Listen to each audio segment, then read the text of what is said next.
श्री महाकालेश्वराय गुरुवे नमः। श्री स्कंद पुराण की कथा कहती है महाराज कि कंपर्दी की अग्र पूजा हेतु उसकी महिमा का महत्व है।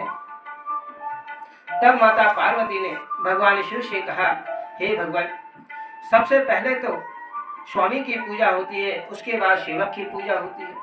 तब भगवान शिव ने माता पार्वती को कथा सुनाते हुए कहा, देवी, एक समय की बात है, सोमेश्वर महादेव सदा ही विराजमान रहता हूँ। सोमदेव को मैंने वरदान दिया था कि मैं यहीं प्रभात क्षेत्र में सदा नित्य निवास करूंगा।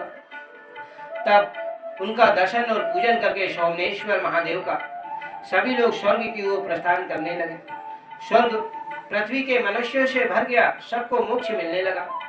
समस्त देवता भगवान इंद्र आदि समस्त देवता भगवान शिव की शरण में आए और भगवान शिव से कहा, स्वामी, पूरा स्वर्ग मनुष्यों से भर गया है, अब हमें भी कोई स्थान दीजिए। और यमराज ने तो अपना व्यापार करना ही छोड़ दिया, काम करना ही छोड़ दिया, क्योंकि सब प्रभात क्षेत्र में भगवान का दर्शन करते और स्वर्ग लोक को चले जाते थे। तब सब देवताओं की पुकार से भगवान शिव ने एक सुंदर पुरुष की रचना की, जो कहने लगे। भगवान शिव ने कहा, देवताओं, तुम चिंता ना करो, मैं मनुष्यों को बीच में विघ्न डालने वाला यह देव तुम सबका सहायक होगा। जब भी कोई प्रण करता है कि मुझे इस तीर्थ यात्रा पर जाता है, तो उसके मन में मोह, स्त्री, पुत्र, व्यापार, धन, दौलत आदि का उसके मन में मोह आ जाता है, और उस मोह के कारण जब वह दर्शन भी करता है तो उसे स्वर्ग की प्राप्ति नहीं होती। सच्चे निष्काम भाव से जो प्रभात क्षेत्र में भगवान महादेव का दर्शन करता है, उसको ही स्वर्ग की प्राप्ति होती, जो मोह को त्याग देता है। इस प्रकार वह सभी मनुष्यों में विघ्न डालने लगे।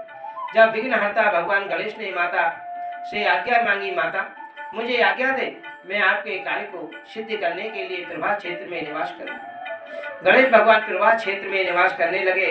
तब गणेश भगवान भक्तों को आया हुआ देखकर उनके रास्ते पे ही स्त्री, पुत्र, घर, क्षेत्र, धन, धान्य आदि का महान लोभ और मोह डाल देते हैं, जिससे इस प्रकार उनके सामने बड़ा भारी विघ्न उत्पन्न हो जाता है, और उस मोह विघ्न के कारण उन्हें भगवान का दर्शन तो प्राप्त होता है, लेकिन स्वर्ग प्राप्त नहीं होता, क्योंकि मन में लालसा, लालच और मोह भरा रहता है। इस प्रकार हर क्षेत्र सोमनाथ में जो भी दर्शन करने जाता है, जो सच्चे हृदय और मन से दर्शन करता है, उसे स्वर्ग की प्राप्ति होती है।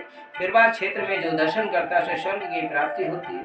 अन्यथा लोभ और मोह में पड़कर जो दर्शन करता है, उसे स्वर्ग की प्राप्ति नहीं होती। यही कारण है कि हम जब भगवान की पूजा पाठ या फिर तीर्थ यात्रा आदि करते हैं, तो कोई ना कोई विघ्न आ ही जाता है।